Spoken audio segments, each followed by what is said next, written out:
Please subscribe my YouTube channel and press the bell icon.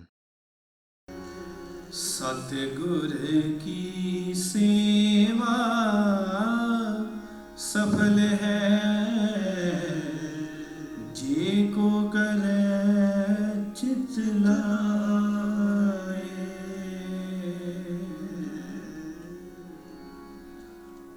हाँ सत्संगियों, सतगुर की सेवा सफल है जे को करे चित लाए। सेवा सफल है पर एक शर्त है, केड़ी? जे को करे चित लाए। चित लाउण दा की मतलब है ते सेवा है कि गुरमत अनुसार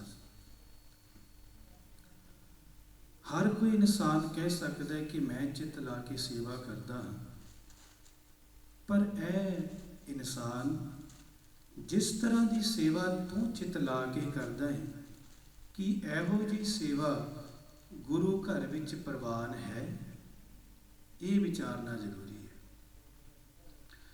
इतिहास की एक छोटी जी मैं घटना सुना के अगे चला, जिस तो स्पष्ट हो जाएगा कि सेवा का म्यार की है ते सेवा जेकर सच्चे मनो होवे ते सेवा का फल कितना मिलता है, ते जेकर फल मिल जाए कि वो सेवा बंद कर देनी चाहिए है या होर शरदा ना करनी चाहिए है। तीसरे पातशाह गुरु अमरदास महाराज जदों गुरता गद्दी ते विराजमान हुंदे ने तां ये गल दूर दूर तक जो उस समय के कहते कहाते साधु बैरागी औलीए फकीर पैगंबर सन, उन्होंने विच ये चर्चा पहुंची भी की कारण सी कि इन्नी वडेरी उम्र विच, बजुर्ग उम्र विच गुरु अंगद पातशाह ने गुरु अमरदास जी को गुरु नानक की गद्दी के वारस बनाया है। एक पाकिस्तान विच साई होए ने मुहम्मद शाह मुकीम हुजरे वाले। हुजरा कहते हैं कोठे नूं, फारसी का शब्द है। हुजरे वाले ये बहुत मशहूर ने, उन्होंने बहुत इन्हों की मानता है।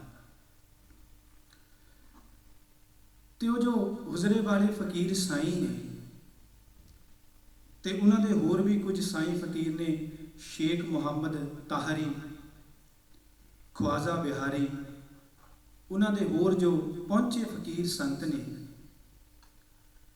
ये आपस में विचार करते हैं, मशवरा करते हैं, कहते हैं कि गुरु अमरदास महाराज जी को जाके एक बार मिलिया जाए, उन्होंने नाल गोष्ठी की जाए, बे पता तो लगे बे एहो जिहा किहड़ा गुण सी उन्होंने विच जिहड़ा इन्नी बिरध अवस्था विच उन्होंने गुरता गद्दी मिल गई। ये आए ने सतगुरां दे चरनां च ते आके संगत नूं पुछदे ने कि गुरु अमरदास जी कौन ने, कित्थे ने, किहड़े ने? ते संगत दसदी है कि और जो संगत की सेवा कर रहे हैं ना, वो गुरु अमरदास जी ने। ते हैरान होए फकीर ये, ते समा मिलिया मुलाकात का, सतगुर बैठे मिले इन्हों तीजे पातशाह, तो इन्होंने गल बड़ी रमज विच की, क्योंकि जो फकीर होंदे ने गल भी महान करते हैं, सवाल भी महान करते हैं, तो करते बड़ा रमज विच होंदे ने।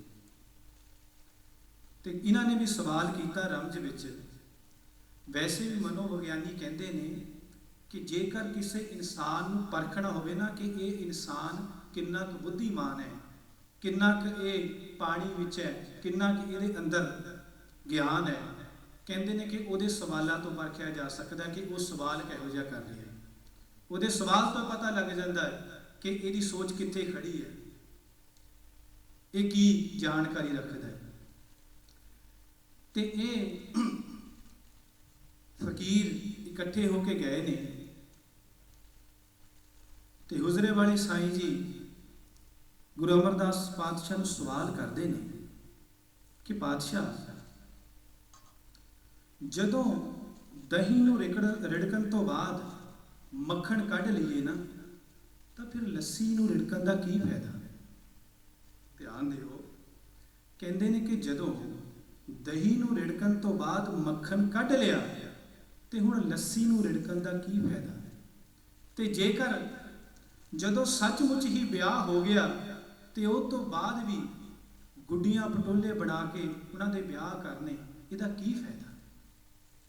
ਇਹ ਰਮਜ ਵਿੱਚ ਉਹਨੇ ਇਹ ਸਵਾਲ ਸਤਿਗੁਰਾਂ ਦੇ ਅੱਗੇ ਰੱਖ ਦਿੱਤਾ ਕਿ ਤੁਸੀਂ ਸੇਵਾ ਕੀਤੀ, ਦਿਨ ਰਾਤ ਇੱਕ ਕਰਕੇ ਸੇਵਾ ਕੀਤੀ, ਤੇ ਜਿਹੜਾ ਗੁਰਤਾ ਗੱਦੀ ਦਾ ਮੱਖਣ ਸੀ, ਗੁਰੂ ਨਾਨਕ ਦੀ ਗੱਦੀ ਦੇ ਵਾਰਸ ਬਣ ਗਏ ਹੋ, ਗੁਰਤਾ ਗੱਦੀ ਤੇ ਬੈਠ ਗਏ ਹੋ, ਇਹ ਤੋਂ ਵੱਡੇ ਹੋਰ ਇਹ ਤੋਂ ਪਰੇ ਹੁਣ ਤੁਹਾਨੂੰ ਕਿਹੜੀ ਪ੍ਰਾਪਤੀ ਹੋ ਸਕਦੀ ਹੈ? ਭਾਵ ਤੁਹਾਨੂੰ ਮੱਖਣ ਤਾਂ ਮਿਲ ਗਿਆ ਹੈ ਗੁਰਤਾ ਗੱਦੀ ਦਾ ਸੇਵਾ ਦੇ ਵਿੱਚੋਂ, ਤੇ ਹੁਣ ਤੁਸੀਂ ਫੇਰ ਸੇਵਾ ਕਰ ਰਹੇ ਹੋ, ਬਰਤਨ ਸਾਫ਼ ਕਰ ਰਹੇ ਹੋ, ਝਾੜੂ ਕਰ ਰਹੇ ਹੋ, ਸੰਗਤ ਦੀ ਸੇਵਾ ਕਰ ਰਹੇ ਹੋ, ਇਹਦਾ ਕੀ ਫਾਇਦਾ? ਹੁਣ ਤਾਂ ਜੋ ਤੁਹਾਨੂੰ ਮਿਲਣਾ ਸੀ ਉਹ ਮਿਲ ਗਿਆ ਹੈ। ਹੁਣ ਤਾਂ ਤੁਸੀਂ ਗੱਦੀ ਤੇ ਵਿਰਾਜਮਾਨ ਹੋ ਕੇ ਜਿਸ ਤਰ੍ਹਾਂ ਬਾਕੀ ਬੈਠਦੇ ਨੇ ਉਸ ਤਰ੍ਹਾਂ ਹੁਕਮ ਚਲਾਓ। ਹੁਣ ਤੇ ਤੁਹਾਨੂੰ ਇਹ ਗੁਰਤਾ ਗੱਦੀ ਮਿਲ ਗਈ ਹੈ। ਤੇ ਗੁਰੂ ਅਮਰਦਾਸ ਪਾਤਸ਼ਾਹ ਮੁਸਕਰਾ ਪਏ ਤੇ ਬੜੇ ਪਿਆਰ ਦੇ ਨਾਲ ਜਵਾਬ ਦਿੰਦੇ ਨੇ, ਕਹਿੰਦੇ ਨੇ ਕਿ ਸਾਈਂ ਜੀ, ਮੰਨ ਲਓ ਇੱਕ ਗਰੀਬ ਦੀਨ ਮਜਲੂਮ ਜਿਹਦੇ ਪੈਰਾਂ ਦੀਆਂ ਵਿਆਈਆਂ ਵੀ ਫਟੀਆਂ ਹੋਈਆਂ ਨੇ, ਹੱਥ ਵੀ ਫਟੇ ਹੋਏ ਨੇ, ਸਾਰਾ ਦਿਨ ਮਜ਼ਦੂਰੀ ਕਰਦਾ ਏ, ਰੇਤ ਛਾਣਦਾ ਏ, ਸਾਰਾ ਦਿਨ ਮਜ਼ਦੂਰੀ ਕਰਦਾ ਏ, ਰੇਤ ਛਾਣਦਾ ਏ, ਤੇ ਕੋਲ ਦੀ ਇੱਕ ਅਮੀਰ ਸ਼ਾਹੂਕਾਰ ਲੰਘੇ ਤੇ ਉਹ ਦੇਖੇ ਕਿ ਇਹ ਗਰੀਬ ਮਜ਼ਦੂਰ ਕਿੰਨਾ ਔਖਾ ਹੋ ਰਿਹਾ ਹੈ, ਮਿਹਨਤ ਕਰ ਰਿਹਾ ਹੈ, ਮਜ਼ਦੂਰੀ ਕਰ ਰਿਹਾ ਹੈ, ਉਹ ਤਰਸ ਖਾ ਕੇ ਉਸ ਰੇਤ ਦੇ ਵਿੱਚ ਇੱਕ ਹੀਰਾ ਸੁੱਟ ਦੇ, ਤੇ ਰੇਤ ਛਾਣਦੇ ਉਸ ਮਜ਼ਦੂਰ ਨੂੰ ਉਹ ਹੀਰਾ ਮਿਲ ਜਾਏ। ਉਹ ਹੀਰਾ ਮਿਲਣ ਦੇ ਨਾਲ ਉਹਦੀ ਗਰੀਬੀ, ਉਹਦੀ ਦਲਿੱਦਰਤਾ ਦੂਰ ਹੋ ਜਾਏ। ਪਰ ਕੀ ਹੁਣ ਉਹ ਮਜ਼ਦੂਰ ਉਹ ਰੇਤ ਛਾਨਣੀ ਛੱਡ ਦੇਵੇ? ਕੀ ਉਹ ਆਪਣੀ ਕਿਰਤ ਕਰਨੀ ਛੱਡ ਦੇਵੇ? ਜਿਸ ਕਿਰਤ ਦੇ ਵਿੱਚੋਂ ਉਹਦੀ ਗਰੀਬੀ, ਉਹਦੀ ਦਲਿੱਦਰਤਾ ਦੂਰ ਹੋਈ ਹੈ, ਕੀ ਉਹ ਮੈਂ ਅਕਿਰਤ ਘਣ ਹੋ ਕੇ ਉਹ ਕਿਰਤ ਕਰਨੀ ਛੱਡ ਦਿਆਂ? ਸਾਈਂ ਜੀ, ਤੁਹਾਨੂੰ ਸਿਰਫ ਮੈਂ ਗੁਰਤਾ ਗੱਦੀ ਤੇ ਬੈਠਾ ਦਿਸ ਰਿਹਾ ਹਾਂ, ਪਰ ਮੈਨੂੰ ਜੋ ਮੈਂ ਦੇਖ ਰਿਹਾ ਹਾਂ ਉਹ ਤੁਸੀਂ ਨਹੀਂ ਦੇਖ ਰਹੇ। ਮੈਂ ਦੇਖ ਰਿਹਾ ਹਾਂ ਕਿ ਇਹ ਗੁਰਤਾ ਗੱਦੀ ਦਾ ਜੋ ਫਲ ਹੈ, ਇਹ ਜੋ ਏਡੀ ਬਖਸ਼ਿਸ਼ ਹੋਈ ਹੈ, ਇਹ ਮੈਨੂੰ ਸੇਵਾ ਦੇ ਵਿੱਚੋਂ ਹੋਈ ਹੈ, ਤਨੋ ਮਨੋ ਧਨੋ ਸੇਵਾ ਕਰਨ ਦੇ ਨਾਲ ਹੋਈ ਹੈ। ਤੇ ਜੇਕਰ ਮੈਨੂੰ ਸੇਵਾ ਦੇ ਵਿੱਚੋਂ ਇਹ ਫਲ ਮਿਲਿਆ ਹੈ, ਕਿ ਅੱਜ ਮੈਂ ਸੇਵਾ ਕਰਨੀ ਬੰਦ ਕਰ ਦਿਆਂ? ਤਾਂ ਸਾਈਂ ਜੀ ਸੰਤੁਸ਼ਟ ਹੋ ਗਏ। ਉਹਨਾਂ ਨੇ ਜੋ ਸਵਾਲ ਕੀਤਾ ਉਹਨਾਂ ਨੂੰ ਜਵਾਬ ਮਿਲ ਗਿਆ। ਇਹ ਤਾਂ ਸੀ ਇਤਿਹਾਸ ਦੀ ਘਟਨਾ, ਜਿੱਥੋਂ ਪਤਾ ਲੱਗਦਾ ਕਿ ਸੇਵਾ ਦੀ ਕੀ ਮਹਾਨਤਾ। ਹੁਣ ਆਪਾਂ ਇਹਨੂੰ ਆਪਣੇ ਜੀਵਨ ਤੇ ਲਾਈਏ।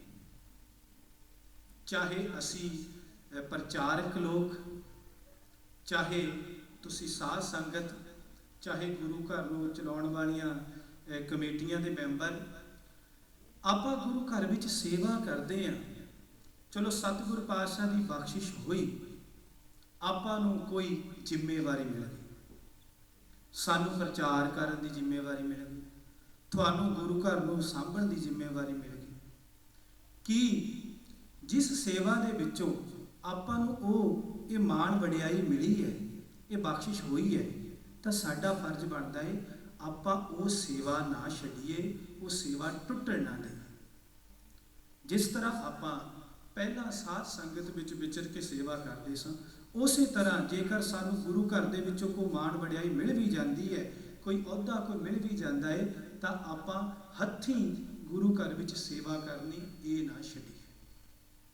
ਇਹ ਸਤਿਗੁਰਾਂ ਨੇ ਬੜੀ ਹੀ ਇਸ ਘਟਨਾ ਦੇ ਵਿੱਚ ਇਹ ਬਖਸ਼ਿਸ਼ ਕੀਤੀ ਹੈ। ਦੇਖੋ, ਗੁਰੂ ਅਮਰਦਾਸ ਮਹਾਰਾਜ ਜੀ ਨੇ ਸੇਵਾ ਕੀਤੀ ਤੇ ਸੇਵਾ ਦਾ ਕਿੰਨਾ ਵੱਡਾ ਫਲ ਮਿਲਿਆ ਕਿ ਗੁਰੂ ਨਾਨਕ ਪਾਤਸ਼ਾਹ ਦੀ ਗੱਦੀ ਦੇ ਵਾਰਸ ਬਣ ਗਏ। ਇਹ ਸੇਵਾ ਹੀ ਹੈ ਜਿਹੜੀ ਸਾਨੂੰ ਗੁਰੂ ਦੀ ਨਜ਼ਰ ਵਿੱਚ ਉਤਾਂਹ ਚੁੱਕ ਦਿੰਦੀ ਹੈ, ਉਸ ਪਰਮਾਤਮਾ ਦੇ ਦਰ ਘਰ ਵਿੱਚ ਜਗ੍ਹਾ ਦਿਵਾ ਦਿੰਦੀ ਹੈ। ਤੇ ਸੇਵਾ ਹੋਣੀ ਚਾਹੀਦੀ ਹੈ ਕਾਮਨਾ ਤੋਂ ਰਹਿਤ।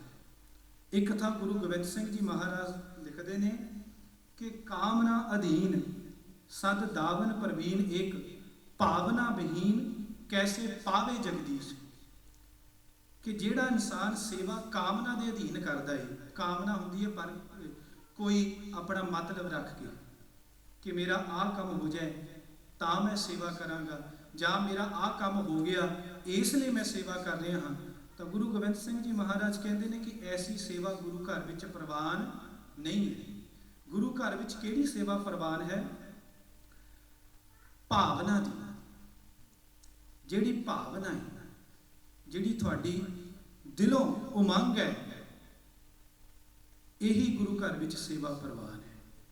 ਦੁਨੀਆ ਚਾਹੇ ਜੋ ਵੀ ਬੋਲੇ, ਜੋ ਵੀ ਮਰਜ਼ੀ ਕਹੇ, ਪਰ ਅਸੀਂ ਆਪਣੀ ਸੇਵਾ ਨਹੀਂ ਟੁੱਟਣ ਦਿੱਤੀ, ਸੇਵਾ ਨਹੀਂ ਤੋੜਨੀ। ਇਹੀ ਸੇਵਾ ਗੁਰੂ ਘਰ ਦੇ ਵਿੱਚ ਪ੍ਰਵਾਨ ਹੈ। ਜਿਸ ਤੇ ਸਤਿਗੁਰੂ ਦੀ ਨਜ਼ਰ ਹੋ ਗਈ, ਉਹ ਇਨਸਾਨ ਜਿਹੜਾ ਵੀ ਕਰਮ ਕਰੇਗਾ ਕਾਮਨਾ ਤੋਂ ਰਹਿਤ ਕਰੇਗਾ, ਇੱਛਾ ਤੋਂ ਰਹਿਤ ਕਰੇਗਾ। ਜੇ ਗੁਰੂ ਘਰ ਵਿੱਚ ਸੇਵਾ ਵੀ ਕਰੇਗਾ, ਇੱਛਾ ਤੋਂ ਰਹਿਤ ਕਰੇਗਾ, ਕੋਈ ਕਾਮਨਾ ਨਹੀਂ, ਕੋਈ ਪਿੱਛੇ ਲੋਭ, ਕੋਈ ਲਾਲਚ ਨਹੀਂ।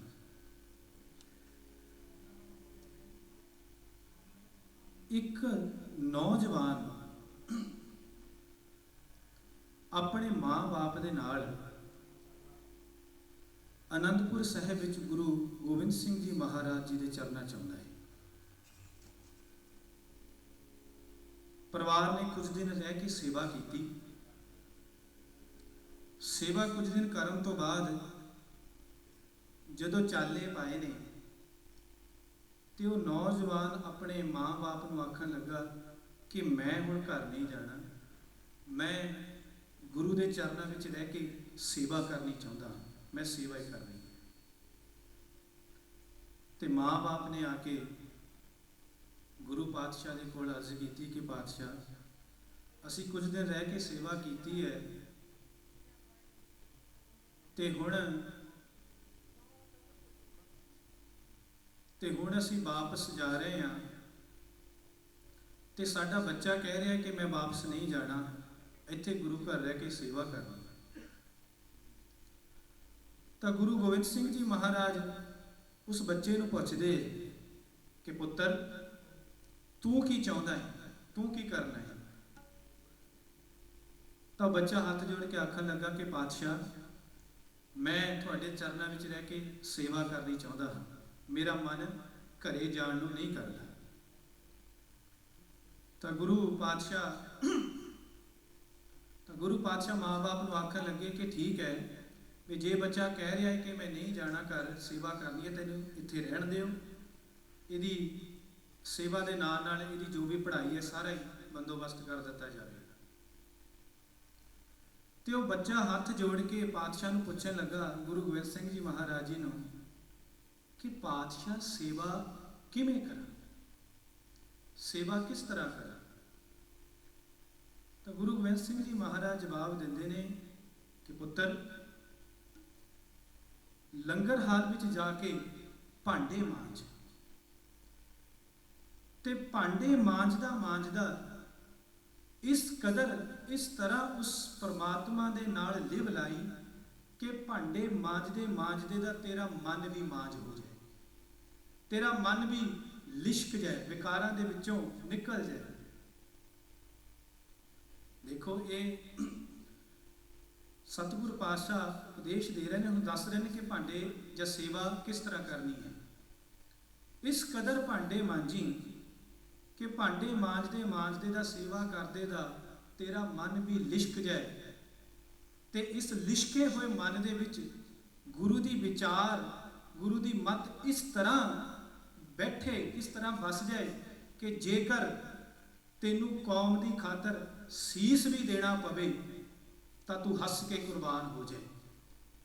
ਇਹ ਬੱਚਾ ਗੁਰੂ ਘਰ ਵਿੱਚ ਸੇਵਾ ਕੀਤੀ ਸੇਵਾ ਪ੍ਰਵਾਨ ਹੋਈ, ਤਨ ਮਨ ਨਾਲ ਸੇਵਾ ਕੀਤੀ, ਤੇ ਇੱਕ ਸਮਾਂ ਐਸਾ ਆ ਗਿਆ, ਇਹ ਭਾਈ ਦੀਪਾ ਜਦੋਂ ਕੌਮ ਤੇ ਵਿਪਤਾ ਪਈ ਤਾਂ ਆਪਣਾ ਸੀਸ ਵੀ ਦੇ ਦਿੱਤਾ, ਜਿਨ੍ਹਾਂ ਨੂੰ ਅਸੀਂ ਅੱਜ ਕਹਿੰਦੇ ਆ ਬਾਬਾ ਦੀਪ ਸਿੰਘ ਜੀ। ਬਾਬਾ ਦੀਪ ਸਿੰਘ ਜੀ ਗੁਰੂ ਪਾਤਸ਼ਾਹ ਦੇ ਚਰਨਾਂ 'ਚ ਇਸ ਤਰ੍ਹਾਂ ਆਏ। ਇਹ ਦੇਖੋ, ਲੰਗਰ ਹਾਲ ਵਿੱਚ ਭਾਂਡੇ ਮਾਂਜਣ ਵਾਲੇ ਬੱਚੇ ਨੇ ਇੰਨੀ ਉੱਚੀ ਉਪਾਧੀ ਪ੍ਰਾਪਤ ਕਰ ਲਈ ਕਿ ਆਪਣਾ ਸੀਸ ਹੱਥ ਵਿੱਚ ਫੜ ਕੇ ਲੜ ਰਹੇ ਨੇ ਮੈਦਾਨੇ ਜੰਗ ਵਿੱਚ। ਗੱਲ ਚੱਲੀ ਹੈ ਸੇਵਾ ਤੋਂ, ਕਿਉਂਕਿ ਮਨ ਨੂੰ ਨੀਵਾਂ ਕਰਨ ਦਾ, ਹੰਕਾਰ ਨੂੰ ਮਾਰਨ ਦਾ, ਹਉਮੈ ਨੂੰ ਮਾਰਨ ਦਾ ਇਹ ਇੱਕੋ ਇੱਕ ਜ਼ਰੀਆ ਹੈ, ਇੱਕੋ ਇੱਕ ਤਰੀਕਾ ਹੈ, ਸੰਗਤ ਵਿੱਚ ਆ ਕੇ, ਗੁਰੂ ਘਰ ਵਿੱਚ ਆ ਕੇ ਸੇਵਾ ਕਰਨਾ। ਤੇ ਇੱਕ ਹੋਰ, ਸਤਿਗੁਰਾਂ ਨੇ ਸਾਨੂੰ ਇਕੱਲਾ ਸੇਵਾ ਦਾ ਸੰਕਲਪ ਨਹੀਂ ਦਿੱਤਾ, ਸੇਵਾ ਦੇ ਨਾਲ ਇੱਕ ਚੀਜ਼ ਹੋਰ ਵੀ ਹੈ, ਸਿਮਰਨ। ਇਹ ਸੰਤੁਲਨ ਬਣਾਏ ਰੱਖਣ ਨੂੰ, ਜੇਕਰ ਕੋਈ ਵੀ ਇੱਕ ਚੀਜ਼ ਇਹਨਾਂ ਵਿੱਚੋਂ ਮਿਸ ਹੋ ਜਾਏ ਨਾ ਤਾਂ ਡਾਵਾਡੋਲ ਹੋ ਜਾਂਦੀ ਹੈ। ਸਾਰੀ ਸੇਵਾ ਕੀਤੀ, ਸਾਦਾ ਸਿਮਰਨ ਕੀਤਾ। ਸਿਮਰਨ ਨੇ ਫਿਰ ਉਹ ਚੀਜ਼ ਪਹੁੰਚਾਉਣੀ ਹੈ, ਜਿਹੜੀ ਸੇਵਾ ਤੁਸੀਂ ਕਰ ਲਈ ਸਿਮਰਨ ਨੇ ਉਹਦੇ ਵਿੱਚ ਹੰਕਾਰ ਨਹੀਂ ਆਉਣ ਦੇਣਾ। ਜਿਹੜੇ ਇਕੱਲਾ ਸੇਵਾ ਕਰਦੇ ਨੇ, ਸਿਮਰਨ ਨਹੀਂ ਕਰਦੇ ਨਾ, ਉਹ ਪਤਾ ਫਿਰ ਇੱਕ ਦਿਨ ਕੀ ਨਤੀਜਾ ਹੁੰਦਾ ਹੈ। ਆਪਾਂ ਸਾਰੀ ਦੁਨੀਆ ਵਿੱਚ ਦੇਖਦੇ ਹਾਂ ਕਿ ਭਾਂਡੇ ਮਾਂਜਣ ਵਾਲੇ ਇੱਕ ਦੂਏ ਦੇ ਭਾਂਡੇ ਫਿਰ ਮਾਰਦੇ ਵੀ ਦੇਖੇ ਗਏ ਨੇ। ਝਾੜੂ ਫੇਰਨ ਵਾਲੇ ਗੁਰੂ ਘਰਾਂ ਵਿੱਚ ਇੱਕ ਦੂਏ ਦੇ ਝਾੜੂ ਵਜਾਉਂਦੇ ਵੀ ਦੇਖੇ ਗਏ ਨੇ। ਕਿਉਂ? ਕਿਉਂਕਿ ਸੇਵਾ ਤਾਂ ਸੀ, ਸੇਵਾ ਨੂੰ ਪਹੁੰਚਾਉਣ ਵਾਲਾ ਪਿੱਛੇ ਸਿਮਰਨ ਨਹੀਂ ਸੀ, ਜਿਹਨੇ ਉਹ ਚੀਜ਼ ਨੂੰ ਹਜ਼ਮ ਕਰਵਾਉਣਾ ਸੀ। ਇਸੇ ਤਰ੍ਹਾਂ ਸਤਿਗੁਰਾਂ ਨੇ ਸਾਨੂੰ ਇਸ ਕਰਕੇ ਇਹ ਦੋ ਚੀਜ਼ਾਂ ਬਰਾਬਰ ਰੱਖਣ ਨੂੰ ਕਿਹਾ ਸੀ। ਪਰ ਸਤਿਗੁਰ ਕਿਰਪਾ ਕਰਨ, ਹਰ ਇੱਕ ਇਨਸਾਨ ਦਾ ਮਨ ਇਸ ਕਦਰ ਟਿਕੇ ਕਿ ਸੇਵਾ ਸਿਮਰਨ ਤਨੋਂ ਮਨੋਂ ਕਰੇ। ਆਓ ਆਪਾਂ ਇੱਕ ਰਚਨਾ ਉਚਾਰਨ ਕਰੀਏ ਕਿ ਮਨ ਟਿਕਦਾ ਟਿਕਦਾ ਟਿਕ ਜਾਣਾ, ਹਰ ਹਰ ਦਾ ਸਿਮਰਨ ਕਰਿਆ ਕਰ, ਕਦੇ ਗੁਰੂ ਰਵਿਦਾਸ ਦੀ ਬਾਣੀ ਦਾ ਕੋਈ ਸ਼ਬਦ ਤਾਂ ਬਹਿ ਕੇ ਪੜ੍ਹਿਆ ਕਰ।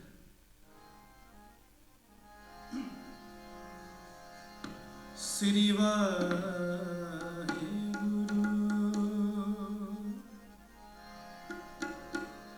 ਮਨ ਟਿਕਦਾ ਟਿਕਦਾ ਟਿਕ ਜਾਣਾ, ਹਰ ਹਰ ਦਾ ਸਿਮਰਨ ਕਰਿਆ ਕਰ।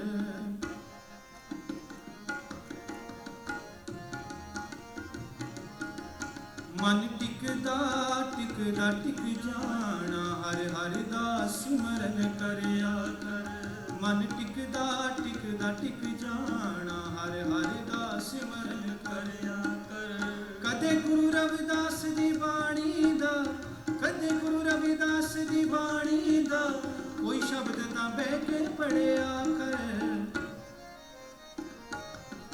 ਮਨ ਟਿਕਦਾ ਟਿਕਦਾ ਟਿਕ ਜਾਣਾ, ਹਰ ਹਰ ਦਾ ਸਿਮਰਨ ਕਰਿਆ ਕਰ। ਮਨ ਟਿਕਦਾ ਟਿਕਦਾ ਟਿਕ ਜਾਣਾ, ਹਰ ਹਰ ਦਾ ਸਿਮਰਨ ਕਰਿਆ ਕਰ।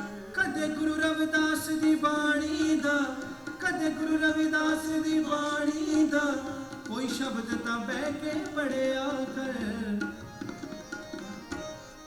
ਮਨ ਟਿਕਦਾ ਟਿਕਦਾ ਟਿਕ ਜਾਣਾ, ਹਰ ਹਰ ਦਾ ਸਿਮਰਨ ਕਰਿਆ ਕਰ। ਮਨ ਟਿਕਦਾ ਟਿਕਦਾ ਟਿਕ ਜਾਣਾ, ਹਰ ਹਰ ਦਾ ਸਿਮਰਨ ਕਰਿਆ ਕਰ।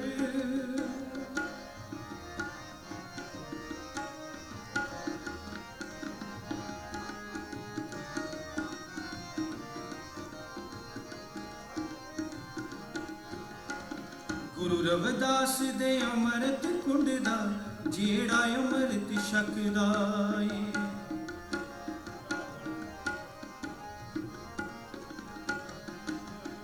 ਗੁਰੂ ਰਵਿਦਾਸ ਦੇ ਅੰਮ੍ਰਿਤ ਕੁੰਡ ਦਾ ਜਿਹੜਾ। ਇੱਥੇ ਇੱਕ ਗੱਲ ਮੈਂ ਕਲੀਅਰ ਕਰ ਦਿਆਂ ਕਿ ਗੁਰੂ ਰਵਿਦਾਸ ਜੀ ਦਾ ਅੰਮ੍ਰਿਤ ਕੁੰਡ ਕਿਹੜਾ ਹੈ।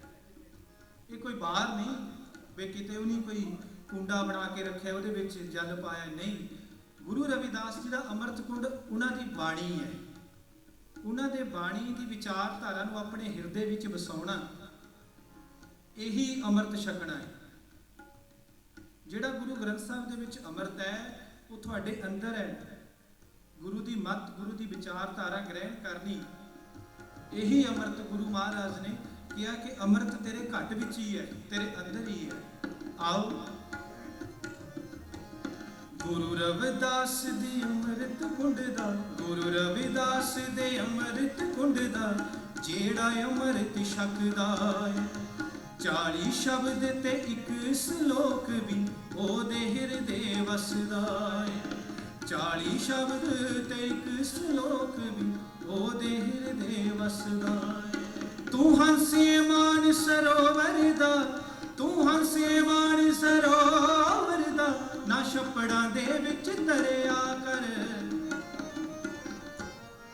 ਮਨ ਟਿਕਦਾ ਟਿਕਦਾ ਟਿਕ ਜਾਣਾ, ਹਰ ਹਰ ਦਾ ਸਿਮਰਨ ਕਰਿਆ। ਮਨ ਟਿਕਦਾ ਟਿਕਦਾ ਟਿਕ ਜਾਣਾ, ਹਰ ਹਰ ਦਾ ਸਿਮਰਨ ਕਰਿਆ ਕਰ। ਕਦੇ ਗੁਰੂ ਰਵਿਦਾਸ ਦੀ ਬਾਣੀ ਦਾ, ਕਦੇ ਗੁਰੂ ਰਵਿਦਾਸ ਦੀ ਬਾਣੀ ਦਾ ਕੋਈ ਸ਼ਬਦ ਤਾਂ ਬਹਿ ਕੇ ਪੜਿਆ ਕਰ। ਮਨ ਟਿਕਦਾ ਟਿਕਦਾ ਟਿਕ ਜਾਣਾ, ਹਰ ਹਰ ਦਾ ਸਿਮਰਨ ਕਰਿਆ। ਮਨ ਟਿਕਦਾ ਟਿਕਦਾ ਟਿਕ ਜਾਣਾ, ਹਰ ਹਰ ਦਾ ਸਿਮਰਨ ਕਰਿਆ ਕਰ।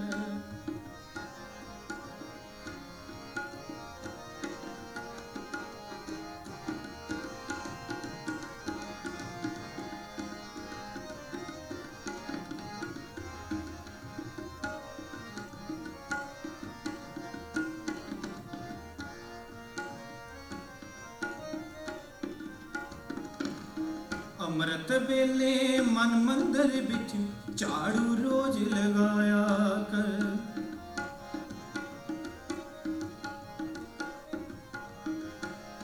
ਅੰਮ੍ਰਿਤ ਵੇਲੇ ਮਨ ਮੰਦਰ ਵਿੱਚ ਝਾੜੂ ਰੋਜ਼ ਲਗਾਇਆ ਕਰ। ਸਤਿਗੁਰ ਦੇ ਚਰਨਾਂ ਵਿੱਚ ਬਹਿ ਕੇ ਭੁੱਲਾਂ ਵੀ ਬਖਸ਼ਾਇਆ ਕਰ। ਸਤਿਗੁਰ ਦੇ ਚਰਨਾਂ ਵਿੱਚ ਬਹਿ ਕੇ ਭੁੱਲਾਂ ਵੀ ਬਖਸ਼ਾਇਆ ਕਰ। ਕਿਉਂ ਦਰ ਦਰ ਭਟਕਦਾ ਫਿਰਦਾ ਏ, ਕਿਉਂ ਦਰ ਦਰ ਭਟਕਦਾ ਫਿਰਦਾ ਏ, ਕਦੇ ਇੱਕ ਦਰ ਉੱਤੇ ਖੜਿਆ ਕਰ। ਮਨ ਟਿਕਦਾ ਟਿਕਦਾ ਟਿਕ ਜਾਣਾ, ਹਰ ਹਰ ਦਾ ਸਿਮਰਨ ਕਰਿਆ। ਮਨ ਟਿਕਦਾ ਟਿਕਦਾ ਟਿਕ ਜਾਣਾ, ਹਰ ਹਰ ਦਾ ਸਿਮਰਨ ਕਰਿਆ ਕਰ। ਕਦੇ ਗੁਰੂ ਰਵਿਦਾਸ ਦੀ ਬਾਣੀ ਦਾ, ਕਦੇ ਗੁਰੂ ਰਵਿਦਾਸ ਦੀ ਬਾਣੀ ਦਾ ਕੋਈ ਸ਼ਬਦ ਤਾਂ ਬਹਿ ਕੇ ਪੜਿਆ ਕਰ। ਮਨ ਟਿਕਦਾ ਟਿਕਦਾ ਟਿਕ ਜਾਣਾ, ਹਰ ਹਰ ਦਾ ਸਿਮਰਨ ਕਰਿਆ। ਮਨ ਟਿਕਦਾ ਟਿਕਦਾ ਟਿਕ ਜਾਣਾ, ਹਰ ਹਰ ਦਾ ਸਿਮਰਨ ਕਰਿਆ।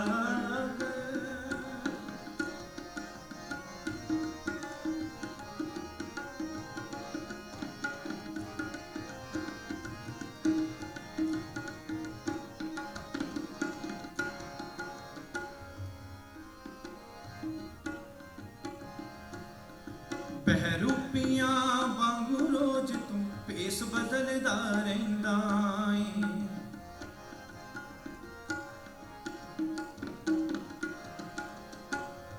ਬਹਿਰੂਪੀਆਂ ਵਾਂਗੂ ਰੋਜ਼ ਤੂੰ ਭੇਸ ਬਦਲਦਾ ਰਹਿੰਦਾ ਏ। ਇਹ ਬਹਿਰੂਪੀਆਂ ਵਾਂਗੂ ਭੇਸ ਬਦਲਣ ਦਾ ਭਾਵ ਕੀ ਹੈ ਕਿ ਕਦੇ ਤਾਂ ਤੂੰ ਗੁਰੂ ਘਰ ਆ ਗਿਆ, ਇੱਥੇ ਆ ਕੇ ਅਰਦਾਸ ਕਰ ਲਈ, ਫੇਰ ਕਿਸੇ ਚੇਲੇ ਚਪੂਟੇ ਕੋਲ ਜਾ ਕੇ ਪੈਰਾਂ 'ਚ ਪੈ ਗਿਆ, ਕਿਸੇ ਮੜੀਆਂ ਮਸਾਣੀਆਂ ਤੇ ਜਾ ਕੇ ਮੱਥੇ ਰਗੜ ਲਾ ਪਿਆ। ਇਹਨੂੰ ਹੀ ਕਹਿੰਦੇ ਨੇ ਕਿ ਤੂੰ ਬਹਿਰੂਪੀਆਂ ਵਾਂਗੂ ਭੇਸ ਬਦਲਦਾ ਫਿਰਦਾ ਹੈ। ਤੇਰਾ ਮਨ ਤਾਂ ਟਿਕਦਾ ਹੀ ਨਹੀਂ ਕਿਤੇ। ਇੱਥੇ ਵੀ ਜਾਣਾ ਹੈ, ਉੱਥੇ ਵੀ ਜਾਣਾ ਹੈ, ਸ਼ਾਇਦ ਇੱਥੋਂ ਝੋਲੀ ਭਰ ਜਾਏ, ਸ਼ਾਇਦ ਇੱਥੋਂ ਝੋਲੀ ਭਰ ਜਾਏ, ਪਰ ਮੈਂ ਗੁਰੂ ਮਹਾਰਾਜ ਦੀ ਹਜ਼ੂਰੀ ਵਿੱਚ ਕਹਿੰਦਾ, ਜਿਹਦੀ ਝੋਲੀ ਗੁਰੂ ਗ੍ਰੰਥ ਸਾਹਿਬ ਮਹਾਰਾਜ ਦੇ ਵਿੱਚੋਂ ਨਾ ਭਰੀ, ਗੁਰੂ ਰਵਿਦਾਸ ਮਹਾਰਾਜ ਦੇ ਗੁਰੂ ਘਰ ਤੋਂ ਨਾ ਭਰੀ, ਉਹਦੀ ਝੋਲੀ ਦੁਨੀਆ 'ਚ ਹੋਰ ਕਿਤੇ ਵੀ ਨਹੀਂ ਭਰ ਸਕਦੀ। ਕਿਉਂ? ਕਿਉਂਕਿ ਇਹ ਤੋਂ ਵੱਡੀ ਪਾਵਰ ਹੋਰ ਕਿਹੜੀ ਹੈ? ਜਿਹੜੇ ਪਾਤਸ਼ਾਹ ਇਹ ਕਹਿ ਰਹੇ ਨੇ ਕਿ ਐ ਪਰਮਾਤਮਾ ਤੋਹੀ ਮੋਹੀ ਮੋਹੀ ਤੋਹੀ ਅੰਤਰ ਕੈਸਾ, ਕਿ ਤੇਰੇ ਤੇ ਮੇਰੇ ਵਿੱਚ ਕਿਹੜਾ ਅੰਤਰ ਹੈ? ਕੋਈ ਫਰਕ ਨਹੀਂ ਹੈ। ਸਾਨੂੰ ਉਹਦੇ ਤੇ ਭਰੋਸਾ ਨਹੀਂ ਟਿਕਦਾ, ਸਾਡਾ ਮਨ ਨਹੀਂ ਟਿਕਦਾ। ਇਸ ਲਈ ਅਸੀਂ ਦਰ ਬਦਰ ਭਟਕਦੇ ਫਿਰਦੇ ਹਾਂ, ਕਦੇ ਕਿਤੇ ਜਾ ਕੇ ਮੱਥੇ ਰਗੜਦੇ ਹਾਂ, ਬਹਿਰੂਪੀਆਂ ਵਾਂਗੂ ਭੇਸ ਬਟਾਉਂਦੇ ਫਿਰਦੇ ਹਾਂ।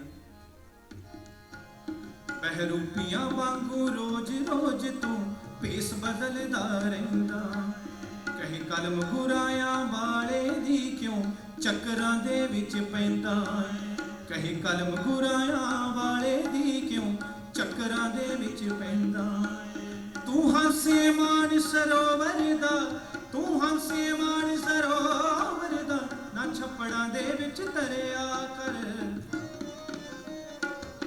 ਮਨ ਟਿਕਦਾ ਟਿਕਦਾ ਟਿਕ ਜਾਣਾ, ਹਰ ਹਰ ਦਾ ਸਿਮਰਨ ਕਰਿਆ। ਮਨ ਟਿਕਦਾ ਟਿਕਦਾ ਟਿਕ ਜਾਣਾ, ਹਰ ਹਰ ਦਾ ਸਿਮਰਨ ਕਰਿਆ। ਮਨ ਟਿਕਦਾ ਟਿਕਦਾ ਟਿਕ ਜਾਣਾ, ਹਰ ਹਰ ਦਾ ਸਿਮਰਨ ਕਰਿਆ ਕਰ। ਕਦੇ ਗੁਰੂ ਰਵਿਦਾਸ ਦੀ ਬਾਣੀ ਦਾ, ਕਦੇ ਗੁਰੂ ਰਵਿਦਾਸ ਦੀ ਬਾਣੀ ਦਾ ਕੋਈ ਸ਼ਬਦ ਤਾਂ ਬਹਿ ਕੇ ਪੜਿਆ ਕਰ। ਮਨ ਟਿਕਦਾ ਟਿਕਦਾ ਟਿਕ ਜਾਣਾ, ਹਰ ਹਰ ਦਾ ਸਿਮਰਨ ਕਰਿਆ ਕਰ। ਮਨ ਟਿਕਦਾ ਟਿਕਦਾ ਟਿਕ ਜਾਣਾ, ਹਰ ਹਰ ਦਾ ਸਿਮਰਨ ਕਰਿਆ ਕਰ। ਹਰ ਹਰ ਦਾ ਸਿਮਰਨ ਕਰਿਆ, ਹਰ ਹਰ ਦਾ ਸਿਮਰਨ ਕਰਿਆ ਕਰ। ਲਵਾਓ ਹਾਜ਼ਰੀ, ਇੱਕ ਵਾਰੀ ਆਖੋ, ਮਨ ਟਿਕਦਾ ਟਿਕਦਾ ਟਿਕ ਜਾਣਾ, ਹਰ ਹਰ ਦਾ ਸਿਮਰਨ ਕਰਿਆ ਕਰ। ਜਪੋ ਪਿਆਰਿਓ, ਟਿਕਦਾ ਟਿਕ ਜਾਣਾ, ਹਰ ਹਰ ਦਾ ਸਿਮਰਨ ਕਰਿਆ ਕਰ। ਕੀ ਗੱਲ, ਜਦੋਂ ਸ਼ਬਦ ਆਪਾਂ ਗਾਉਂਦੇ ਆ ਜਾਂ ਕੋਈ ਬਾਣੀ ਦੀ ਪੰਕਤੀ ਗਾਉਂਦੇ ਆ ਜਾਂ ਕੋਈ ਧਾਰਮਿਕ ਆਪਾਂ ਰੀਤ ਗਾਉਂਦੇ ਆ, ਉਦੋਂ ਸੰਗਤ ਦੀ ਆਵਾਜ਼ ਕਿਉਂ ਨਹੀਂ ਆਉਂਦੀ? ਆਪਾਂ ਨੂੰ ਸਤਿਗੁਰਾਂ ਨੇ ਉਪਦੇਸ਼ ਦਿੱਤਾ ਕਿ ਰਲ ਮਿਲ ਕੇ ਗੁਰੂ ਦੀ ਉਪਮਾ ਕਰੋ, ਮਹਿਮਾ ਕਰੋ। ਇਹ ਜਿੰਮਾ ਸਾਡੇ ਦਾ ਹੀ ਨਹੀਂ ਹੈ, ਸਾਡਾ ਹੀ ਨਹੀਂ ਹੈ ਕਿ ਅਸੀਂ ਇੱਥੇ ਕੀਰਤਨ ਕਰ ਸਕਦੇ ਹਾਂ। ਤੁਸੀਂ ਵੀ ਪੂਰਾ ਸਾਥ ਦਿਓ ਨਾਲ, ਤੁਸੀਂ ਵੀ ਰਸਨਾ ਨੂੰ ਪਵਿੱਤਰ ਕਰੋ। ਮਨ ਟਿਕਦਾ ਟਿਕਦਾ ਟਿਕ ਜਾਣਾ, ਹਰ ਹਰ ਦਾ ਸਿਮਰਨ ਕਰਿਆ ਕਰ। ਮਨ ਟਿਕਦਾ ਟਿਕਦਾ ਟਿਕ ਜਾਣਾ, ਹਰ ਹਰ ਦਾ ਸਿਮਰਨ ਕਰਿਆ ਕਰ। ਕਦੇ ਗੁਰੂ ਰਵਿਦਾਸ ਦੀ ਬਾਣੀ ਦਾ ਕੋਈ ਸ਼ਬਦ ਤਾਂ ਬਹਿ ਕੇ ਪੜਿਆ ਕਰ। ਕੋਈ ਗੁਰੂ ਰਵਿਦਾਸ ਦੀ ਬਾਣੀ ਦਾ ਸ਼ਬਦ ਹਮੇਸ਼ਾ ਪੜਿਆ ਕਰ। ਮਨ ਟਿਕਦਾ ਟਿਕਦਾ ਟਿਕ ਜਾਣਾ, ਹਰ ਹਰ ਦਾ ਸਿਮਰਨ ਕਰਿਆ ਕਰ। ਮਨ ਟਿਕਦਾ ਟਿਕਦਾ ਟਿਕ ਜਾਣਾ, ਹਰ ਹਰ ਦਾ ਸਿਮਰਨ ਕਰਿਆ ਕਰ। ਹਾਂ ਸਤ ਸੰਗੀਓ, ਉਸ ਅਕਾਲ ਪੁਰਖ ਦਾ, ਉਸ ਹਰਦਾਸ ਪ੍ਰਭੂ ਦਾ ਸਿਮਰਨ ਕਰਦੇ ਕਰਦੇ ਹੀ ਹੌਲੀ ਹੌਲੀ ਮਨ ਦਾ ਟਿਕਾ ਆਉਂਦਾ ਹੈ। ਆਮ ਆਪਾਂ ਕਹਿ ਦਿੰਦੇ ਆ ਕਿ ਮਨ ਨਹੀਂ ਟਿਕਦਾ, ਬਾਣੀ ਕਿਸ ਤਰ੍ਹਾਂ ਪੜ੍ਹੀਏ, ਮਨ ਨਹੀਂ ਟਿਕਦਾ, ਸਿਮਰਨ ਕਿਸ ਤਰ੍ਹਾਂ ਕਰੀਏ। ਗੁਰਮੁਖੋ, ਮਨ ਟਿਕਣਾ ਤਾਂ ਫਲ ਮਿਲਣਾ ਹੈ। ਜੇ ਪਹਿਲਾਂ ਹੀ ਮਨ ਟਿਕਿਆ ਹੈ ਤਾਂ ਫਿਰ ਤਾਂ ਤੁਸੀਂ ਉਸ ਅਕਾਲ ਪੁਰਖ ਦਾ ਰੂਪ ਹੀ ਹੋ ਗਏ। ਬਾਣੀ ਪੜ੍ਹੋ ਤਾਂ ਜੋ ਤੁਹਾਡਾ ਮਨ ਟਿਕ ਜਾਏ। ਸਿਮਰਨ ਵਿੱਚ ਬੈਠੋ, ਅਭਿਆਸ ਕਰੋ ਤਾਂ ਜੋ ਮਨ ਦੀ ਇਕਾਗਰਤਾ ਨਸੀਬ ਹੋ ਜਾਏ। ਅਸੀਂ ਤਾਂ, ਸਾਡਾ ਹਾਲ ਇਹ ਹੈ ਕਿ ਅਸੀਂ ਪਹਿਲਾਂ ਹੀ ਫਲ ਚਾਹੁੰਦੇ ਹਾਂ। ਅਸੀਂ ਚਾਹੁੰਦੇ ਹਾਂ ਕਿ ਫਲ ਸਾਡੀ ਝੋਲੀ ਵਿੱਚ ਪਹਿਲਾਂ ਪੈ ਜਾਏ, ਸਾਨੂੰ ਉਦਮ, ਸਾਨੂੰ ਬੀਜ ਨਾ ਬੋਣਾ ਪਏ। ਪਹਿਲਾਂ ਬੀਜ ਬੋ ਤਾਂ ਸਹੀ, ਫਲ ਵੀ ਮਿਲੇਗਾ, ਇੱਕ ਦਿਨ ਜ਼ਰੂਰ ਮਿਲੇਗਾ। ਸੋ ਇੰਨੀਆਂ ਕੁ ਬੇਨਤੀਆਂ ਅੱਜ ਦੇ ਦੀਵਾਨ ਵਿੱਚ ਪ੍ਰਵਾਨ ਕਰਨੀਆਂ। ਇੱਕ ਬੇਨਤੀ ਜ਼ਰੂਰ ਹੈ ਕਿ ਸਤਸੰਗ ਵਿੱਚ ਜ਼ਰੂਰ ਆਓ। ਹੋਰ ਵੀ ਤੁਹਾਡੇ ਕੋਸ਼ਿਸ਼ ਕਰੋ ਕਿ ਬੱਚਿਆਂ ਨੂੰ ਵੀ ਜ਼ਰੂਰ ਲੈ ਕੇ ਆਓ। ਨੌਜਵਾਨ ਜੋ ਬੱਚੇ ਨੇ ਉਹਨਾਂ ਨੂੰ ਵੀ ਲਿਆਉਣ ਦੀ ਕੋਸ਼ਿਸ਼ ਕਰੋ ਤਾਂ ਜੋ ਗੁਰੂ ਦੇ ਨਾਲ ਜੁੜ ਸਕਣ, ਗੁਰੂ ਦੇ ਇਤਿਹਾਸ ਨਾਲ। ਲਓ ਜੀ, ਹੁਕਮ ਹੋ ਗਿਆ ਕਿ ਇੱਕ ਆਪਾਂ ਸ਼ਬਦ ਹੋਰ, ਤੇ ਮੈਂ ਜੋ ਅਰਜ਼ ਕਰ ਰਿਹਾ ਸੀ ਕਿ ਗੁਰੂ ਘਰ ਜ਼ਰੂਰ ਆਓ। ਤੁਹਾਡੇ ਆਂਢੀ ਗੁਆਂਢੀ ਨੇ ਜਿਹੜੇ ਗੁਰੂ ਘਰ ਆਉਣਾ ਚਾਹੁੰਦੇ ਨੇ, ਉਹਨਾਂ ਨੂੰ ਵੀ ਦੱਸੋ ਵੀ ਚਲੋ ਹੁਣ ਥੋੜਾ ਥੋੜਾ ਮਾਹੌਲ ਠੀਕ ਹੋ ਰਿਹਾ ਹੈ, ਵੀ ਆਪਾਂ ਐਤਵਾਰ ਨੂੰ ਜ਼ਰੂਰ ਜੁੜੀਏ। ਵੈਸੇ ਤਾਂ ਜੋ ਆ ਸਕਦੇ ਹੋ ਕਿ ਰੋਜ਼ ਆਓ, ਰੋਜ਼ ਆਉਣਾ ਚਾਹੀਦਾ ਹੈ। ਜੇ ਨਹੀਂ ਵੀ ਆ ਸਕਦੇ ਕੰਮਾਂ ਕਾਰਾਂ ਕਰਕੇ ਜਾਂ ਹੋਰ ਕੋਈ ਕਈਆਂ ਨੂੰ ਪ੍ਰੋਬਲਮ ਹੁੰਦੀ ਹੈ, ਪਰ ਵੀਕਐਂਡ ਤੇ ਜ਼ਰੂਰ ਸਮਾਂ ਕੱਢੋ ਸਤਸੰਗ, ਕਿਉਂਕਿ ਬਿਨ ਸੰਗਤ ਮੈਲ ਭਰੀ ਚਾਹੇ ਜੀ। ਜੇ ਆਪਾਂ ਨੂੰ ਸਤਸੰਗ ਨਹੀਂ ਨਸੀਬ ਹੁੰਦਾ ਨਾ, ਤਾਂ ਇਨਸਾਨ ਦਾ ਜਿਹੜਾ ਮਨ ਹੈ ਇਹ ਮੈਲ ਦੇ ਨਾਲ, ਇਹ ਵਿਕਾਰਾਂ ਦੇ ਨਾਲ ਭਰ ਜਾਂਦਾ ਹੈ। ਇਹਨੂੰ ਮਾਂਜਦੇ ਰਹਿਣਾ ਚਾਹੀਦਾ ਹੈ। ਜਿਸ ਤਰ੍ਹਾਂ ਭਾਂਡੇ ਆ, ਜੇਕਰ ਆਪਾਂ ਭਾਂਡੇ ਦੀ ਸਫਾਈ ਨਾ ਕਰੀਏ, ਧੂੜ ਜੰਮਦੀ ਰਹਿੰਦੀ ਹੈ, ਮਿੱਟੀ ਜੰਮਦੀ ਰਹਿੰਦੀ ਹੈ। ਇਸੇ ਤਰ੍ਹਾਂ ਇਹ ਮਨ ਵੀ ਹੈ, ਇਹਨੂੰ ਮਾਂਜਣ ਦੇ ਲਈ, ਇਹਨੂੰ ਸਾਫ਼ ਰੱਖਣ ਲਈ ਸਤਸੰਗ ਹੀ ਜ਼ਰੂਰੀ ਹੈ। ਹੁਣ ਕੋਈ ਸਵਾਲ ਇਹ ਵੀ ਕਰ ਸਕਦਾ ਕਿ ਸਤਸੰਗ ਤਾਂ ਅਸੀਂ ਘਰ ਵੀ ਕਰ ਸਕਦੇ ਹਾਂ, ਟੀਵੀ ਤੇ ਕਰ ਸਕਦੇ ਹਾਂ, ਸੁਣ ਸਕਦੇ ਹਾਂ, ਕਰ ਸਕਦੇ ਹੋ, ਪਰ ਜਿਹੜਾ ਇਸ ਰੂਪ ਵਿੱਚ, ਸਤਸੰਗ ਦੇ ਰੂਪ ਵਿੱਚ ਬੈਠ ਕੇ ਆਪਾਂ ਸਤਸੰਗ ਕਰਨਾ ਹੈ, ਸੰਗਤ ਦੇ ਵਿੱਚ ਬਹਿ ਕੇ ਕਰਨਾ ਹੈ, ਇਹਦਾ ਇੱਕ ਆਪਣਾ ਔਰਾ ਹੁੰਦਾ ਹੈ, ਆਪਣੀ ਇੱਕ ਵਾਈਬ੍ਰੇਸ਼ਨ ਹੁੰਦੀ ਹੈ ਜਿਹੜੀ ਇਨਸਾਨ ਦੇ ਮਨ ਨੂੰ ਪ੍ਰਭਾਵਿਤ ਕਰਦੀ ਹੈ। ਪਤਾ ਨਹੀਂ ਕਿਹੜੀ ਰੰਗੀ ਹੋਈ ਰੂਹ ਵਿੱਚ ਬੈਠੀ ਹੁੰਦੀ ਹੈ, ਜਿਹਦੇ ਔਰੇ ਦੇ ਨਾਲ, ਜਿਹਦੀ ਵਾਈਬ੍ਰੇਸ਼ਨ ਦੇ ਨਾਲ ਸਾਡਾ ਜੀਵਨ ਬਦਲ ਜਾਣਾ ਹੈ। ਇਸ ਲਈ ਐਵੇਂ ਤੇ ਨਹੀਂ ਸਤਿਗੁਰ ਪਾਤਸ਼ਾਹ ਨੇ ਜਗ੍ਹਾ ਜਗ੍ਹਾ ਸੰਗਤ ਦੀ ਧੂੜ ਮੰਗੀ, ਸੰਗਤ ਦੇ ਚਰਨਾਂ ਦੀ ਧੂੜ ਮੱਥੇ ਨੂੰ ਲਾਉਣੀ ਮੰਗੀ। ਇਹੀ ਕਾਰਨ ਹੈ, ਕਿਉਂਕਿ ਇਹਦਾ ਆਪਣਾ ਇੱਕ ਮਹੱਤਵ ਹੁੰਦਾ ਹੈ। ਆਓ ਆਪਾਂ ਨੂੰ ਇੱਕ ਸ਼ਬਦ, ਮੈਂ ਸਭ ਦਾ ਹੋ ਕੇ ਦੇਖ ਲਿਆ, ਇੱਕ ਤੇਰਾ ਹੋਣਾ ਬਾਕੀ ਏ, ਜਪ ਲਓ ਸਭ ਦੇਖ ਲਿਆ, ਇੱਕ ਤੇਰਾ ਹੋਣਾ ਬਾਕੀ ਹੈ। ਹੰਕਾਰ ਵਿਛੋੜਾ ਪਾ ਬੈਠਾ, ਤੇਰੇ ਨਾਲੋਂ ਦੂਰੀ ਪਾ ਬੈਠਾ।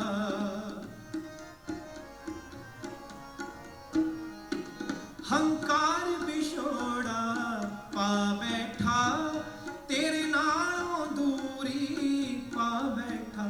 ਮੈਂ ਬਾਹਰੋਂ ਝੁਕ ਕੇ ਦੇਖ ਲਿਆ, ਮੈਂ ਬਾਹਰੋਂ ਝੁਕ ਕੇ ਦੇਖ ਲਿਆ, ਹੁਣ ਅੰਦਰੋਂ ਝੁਕਣਾ ਬਾਕੀ ਏ। ਮੈਂ ਸਭ ਦਾ ਹੋ ਕੇ ਦੇਖ ਲਿਆ, ਇੱਕ ਤੇਰਾ ਹੋਣਾ ਬਾਕੀ ਏ। ਮੈਂ ਸਭ ਦਾ ਹੋ ਕੇ ਦੇਖ ਲਿਆ, ਇੱਕ ਤੇਰਾ ਹੋਣਾ ਬਾਕੀ ਲਵਾਓ ਹਾਜ਼ਰੀ। ਸਭ ਦਾ ਹੋ ਕੇ ਦੇਖ ਲਿਆ, ਇੱਕ ਤੇਰਾ ਹੋਣਾ ਬਾਕੀ ਏ। ਮੈਂ ਸਭ ਦਾ ਹੋ ਕੇ ਦੇਖ ਲਿਆ, ਇੱਕ ਤੇਰਾ ਹੋਣਾ ਬਾਕੀ ਹੈ। ਮੈਂ ਸਭ ਦਾ ਹੋ ਕੇ ਦੇਖ ਲਿਆ, ਇੱਕ ਤੇਰਾ ਹੋਣਾ ਬਾਕੀ ਏ। ਮੈਂ ਸਭ ਦਾ ਹੋ ਕੇ ਦੇਖ ਲਿਆ, ਇੱਕ ਤੇਰਾ ਹੋਣਾ ਬਾਕੀ ਏ। ਹਾਂ ਸਤਸੰਗੀਓ, ਹੰਕਾਰ ਵਿਛੋੜਾ ਪਾ ਬੈਠਾ, ਤੇਰੇ ਨਾਲੋਂ ਦੂਰੀ ਪਾ ਬੈਠਾ। ਗੁਰੂ ਦੇ ਨਾਲੋਂ ਦੂਰੀ ਦੀ ਅਸਲ ਵਿੱਚ ਜੜ ਹੈ ਹੀ ਹੰਕਾਰ, ਕਿਉਂਕਿ ਬਾਣੀ 'ਚ ਲਿਖਿਆ ਹੈ, ਹਰ ਜੂ ਹੰਕਾਰ ਨਾ ਭਾਵੈ। ਜਿਹੜਾ ਪਰਮਾਤਮਾ ਹੈ ਨਾ, ਉਹਨੂੰ ਹੰਕਾਰੀ ਬੰਦਾ ਚੰਗਾ ਨਹੀਂ ਲੱਗਦਾ। ਜਿਹੜਾ ਝੁਕਦਾ ਨਹੀਂ, ਜਿਹੜਾ ਹਰ ਵੇਲੇ ਆਕੜ ਵਿੱਚ ਰਹਿੰਦਾ ਹੈ, ਹੰਕਾਰ ਵਿੱਚ ਰਹਿੰਦਾ ਹੈ, ਤਾਂ ਮਹਾਰਾਜ ਕਹਿੰਦੇ ਨੇ ਕਿ ਇਹੋ ਜਿਹਾ ਇਨਸਾਨ ਉਸ ਪ੍ਰਭੂ ਨੂੰ ਭਾਉਂਦੇ ਨਹੀਂ, ਚੰਗੇ ਨਹੀਂ ਲੱਗਦੇ। ਹਰ ਜੂ ਹੰਕਾਰ ਨਾ ਭਾਵੈ, ਵੇਦ ਕੂਕ ਸੁਣਾਵੇ। ਕੂਕਾਂ ਮਾਰ ਮਾਰ ਕੇ ਉਹ ਵੇਦ ਸੁਣਾਉਂਦਾ ਏ, ਉਹ ਪਾਠ ਕਥਾ ਕੀਰਤਨ ਸੁਣਾਉਂਦਾ ਏ, ਕੂਕ ਰਿਹਾ ਏ, ਗਿਆਨ ਵੰਡ ਰਿਹਾ ਏ, ਪਰ ਅੰਦਰੋਂ ਹੰਕਾਰੀ ਹੈ। ਤੇ ਐਸਾ ਪਰਮਾਤਮਾ ਨੂੰ ਨਹੀਂ ਪਾਉਂਦਾ। ਹੰਕਾਰ ਵਿਛੋੜਾ ਪਾ ਬੈਠਾ, ਤੇਰੇ ਨਾਲੋਂ ਦੂਰੀ ਪਾ ਬੈਠਾ। ਮੈਂ ਬਾਹਰੋਂ ਝੁਕ ਕੇ ਦੇਖ ਲਿਆ, ਸਾਰੀ ਉਮਰ ਹੋ ਗਈ ਬਾਹਰੋਂ ਮੈਂ ਨਾਟਕ ਕਰਦਾ ਰਿਹਾ, ਝੁਕਦਾ ਰਿਹਾ, ਪਰ ਹੁਣ ਅੰਦਰੋਂ ਝੁਕਣਾ ਬਾਕੀ ਹੈ। ਬਸ ਐਸੀ ਕਿਰਪਾ ਕਰ ਕਿ ਹੁਣ ਅਸੀਂ ਅੰਦਰੋਂ ਝੁਕ ਜਾਈਏ, ਅੰਦਰੋਂ ਮਨੋਂ ਤੈਨੂੰ ਸਰੈਂਡਰ ਕਰ ਦਈਏ। ਆਓ ਇੰਨੀਆਂ ਹੀ ਬੇਨਤੀਆਂ ਅੱਜ ਪ੍ਰਵਾਨ ਕਰਨੀਆਂ।